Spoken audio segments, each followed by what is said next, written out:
Welcome back, everybody, to the Midday Q&A. I'm your host, the Duckman. And we're here to talk about Eleanore, of all the ambulance sirens that you hear in the background. They're not stopping for some reason, and I don't know what the hell's going on, so I'm sorry you guys are just going to have to tolerate it. Maybe the microphone's not even picking it up that much, so here's hoping. Anyway, the reason why we're back today is because Eleanore is coming home in the next few days. We are still on schedule, and that just means that I have so much that I need to do, and that includes moving stuff around in this garage. Now, I've already cleaned the garage out. I've gotten rid of everything that I was going to get rid of, and I've moved everything outside that I need to move outside. But at this point, everything that's in here needs to be juggled and moved all around because there's some stuff that's just completely in the way. And for the size of Eleanore, because remember, I've widened her, I've actually need to make a little more space in here.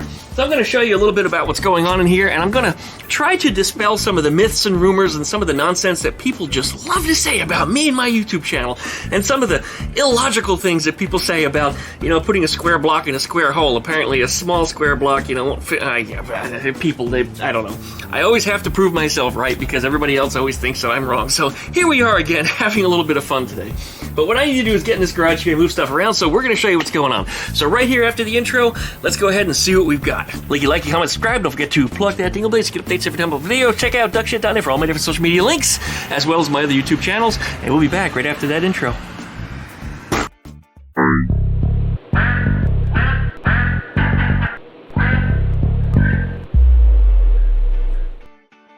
Okay, well here we are. The Doodle Bastard will probably be moving and leaving the garage entirely. It's only here right now because I'm actually doing just a little bit of work to it before I move it back outside again to the shed. But the Ninja 250 here is going to stay, but it's going to sit where the Doodle Bastard is and probably even a little further back, right about where the door is going to hit it. Now over here we have the Pook Magnum 2. This is my moped. This is something I'm going to someday eventually work on. I don't want to get rid of this. This thing is, it's the first real good bike that I ever owned, and I've had it since like 1992. So there's no reason for me to get rid of this thing. It'll start right up. It's a two-stroke. I mean, every time I just put a splash of gas in it and give the flywheel a kick, it's literally just stomp on that flywheel and it turns it over and the engine fires right up. This thing is, it's a great bike. It really is. It's got a bunch of modifications on it and a lot of stuff that I've done to it, more than about 10 years ago here on YouTube, and I just never took it back out and never found the time to do any more to it. But that's going to change because this thing will be coming out again.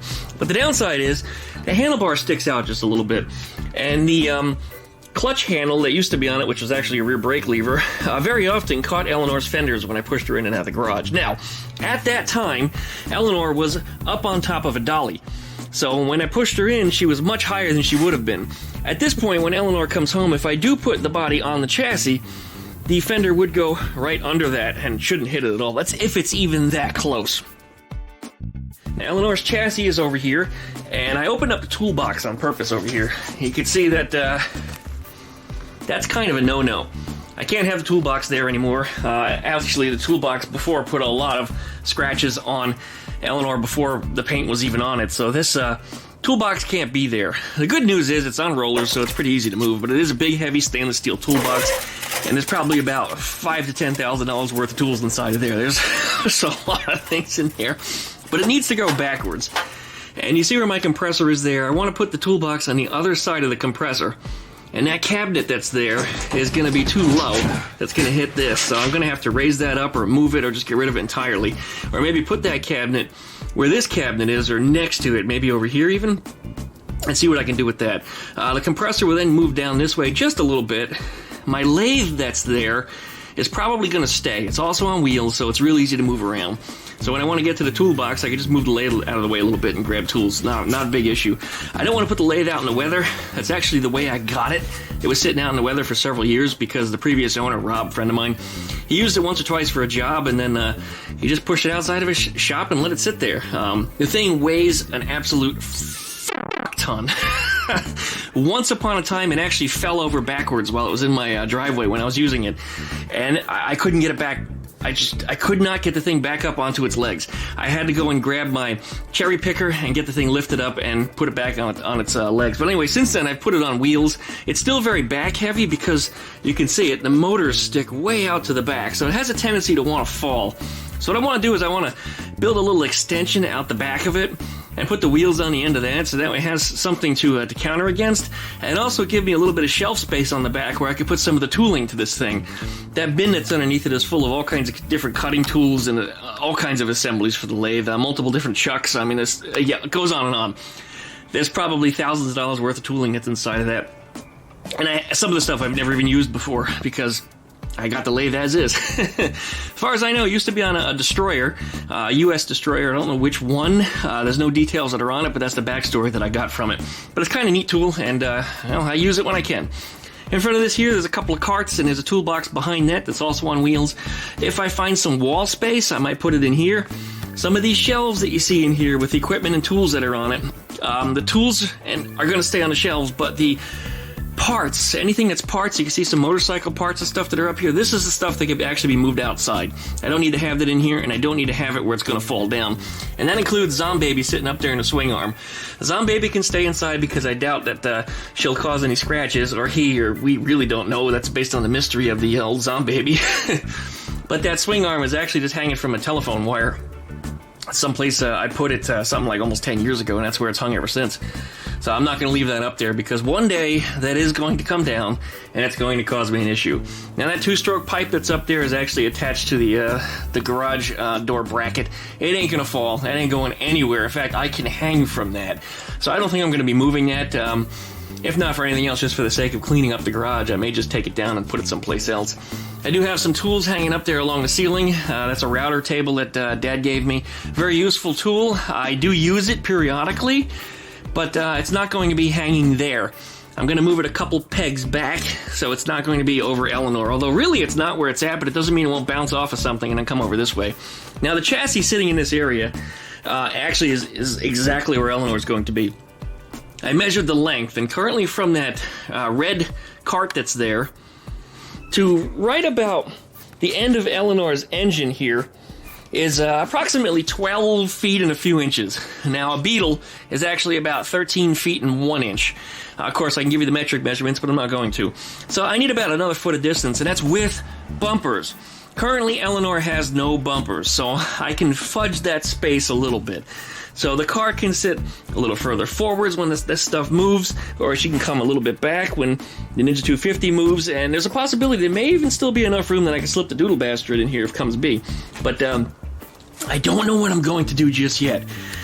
I am expecting a car bubble. Those of you who've seen the car capsule, I don't like talking about brand names, but I do have a car capsule that is coming that I ordered some time ago and for some reason still has not shipped. And you guys know how it is if you've been following me for a long time.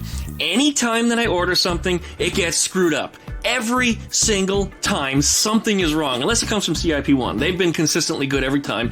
The only fault that they ever had once was one of the box split open and I lost a few parts out of it, but they made good on it. And they made good on it something like 48 hours. I had everything I needed. They are awesome. And by the way, they also are a sponsor of Gregory the Bus. But I do have a car capsule that's coming in here. The car capsule is 14 feet long, so it's 2 feet longer than Eleanore would be. And that would put the car capsule to right about the center line here of the Ninja 250. Now, I can fudge it a little bit and bunch up an end of it or something. I don't need to have the full 14 feet. It is nice to have a little extra bubble for cushion because that's what it's designed for. So if something does fall or something does try to hit that body, that cushion is good, but I'm not going to take away that much of it. I'm not going to make it exactly 12 feet so the bubble is like right in contact with the body. It makes no sense to do that. That is foolish. I'm sure there's somebody out there that's trying to type that in right now. The keyboards are smoking. Their internet lines are smoking all the way over to YouTube. And while they punch in some way to hate me. Duckman, you're a junk collector, and yes I am, and you know how much money I've made on this stuff that I've sold? You know how much I've traded for things that are better? Do you know where Eleanore actually came from? A lot of this stuff was all on trade, and up until the bodywork was actually being handled by Earl, I was actually just a little bit on the profit on this car. And that might be hard to believe, but that's the way it was. Everything that was on this car, I actually managed to flip, turn over, trade, or somehow ended up with more or better than what I started out with. Duckman, you're a little bit of a swindler, and I kind of am, I guess, I suppose, but everybody always got what they were expecting. I didn't rip anybody off at all, and most of the time they were offering me what I got. So if they're happy, I'm happy, everybody's happy, and moving forward from there. But this is where Eleanor's going to be. The bubble, by the way, is about almost a whole 18 inches wider than Eleanor's going to be. It might even be closer to 2 feet. I haven't actually measured the track width of Eleanor here. I think what we're probably looking at is, not quite 6 feet, maybe 5.5 feet. I think that would be right about 66 inches, I think would be the width at the rear wheels, and the fenders would just be about an inch wider than that on either side, so we'll call it 68 inches just because. The car bubble is so much wider than that I will bunch a little bit of it up on this side because I would like to have a walk path through here. Now, Dad's lathe is here, this little lathe. I will find a spot to put that somewhere else in the garage. This shelf here kind of collapsed. Dad was using it for like crowbars and hammers and that kind of stuff. It was just too much weight on it, and during the move it kind of collapsed. So I'm going to pull all the tools off of this, round them up, maybe even put them down in the bottom drawer of my toolbox, and get rid of the shelf entirely, so that's going to go away. That's the ATVW toolbox. It's also Ruby's toolbox. It needs to go back in Ruby's trunk. My SV650 is sitting here. That's going to stay. I see no reason to move that. There's going to be plenty of room here in the garage, and there has been consistently, even when Eleanor was here in the garage, to be able to walk through this space. So that's not going to change. But in moving that toolbox, I'm actually going to gain, and you can see it right there, probably about 6 inches or so from the edge of the toolbox to that shelf. And as I said, some of these shelves may even come out. If I don't need them, I'll get rid of them, or I might put other toolboxes in their place. I don't know what I'm going to do exactly there yet, but this is long-term storage stuff. This is the stuff that I don't want to get rid of, that I will not be disturbing or shaking up or otherwise moving around for the long term. It's stuff that I'm not using tomorrow, I'm not using next week, I'm not using next month. It may be years before I dig up anything that's in here, or maybe one day I'll get the light bulb over my head and I have to grab something from in there. But there are parts in there that are important to me that I can't let go, including some of Eleanor's stuff. There's also some stuff in there for Gregory, there's some parts in there for the Pook, and, there's even some stuff in there for the Doodle Bastard. So there are things in there that are going to be used, but they're not going to be used on a short term anytime soon. That cabinet up there I'd also like to get rid of. I don't really trust that thing. I don't really like where it's at. It looks a little bit crooked. But I might just go up there and just run new screws into it, make sure it's good and solid. Because to me, it looks like it's ready to peel off that wall. It's not connected to another wall, like this one is over here. This one is connected into that wall and connected in here. And I know because I ran extra screws into it, because look, it started to fall apart a little bit. So I put too much weight in it, apparently, so I need to get in there and fix that, too. Is it going to affect Eleanor? No, it's not. It's way off the car. It might hit my Ninja 250, but we'll get that straight. And by the way, I will be riding this thing sometime soon. It's actually been down for a little over a year, so the gas in there probably smells a little funny. I know the battery is completely flat on it. And the last time I tried to start it, which was a few months ago, there was all like string all caught down in the throttle linkage. I don't know where the hell that came from, but it's all like knotted up.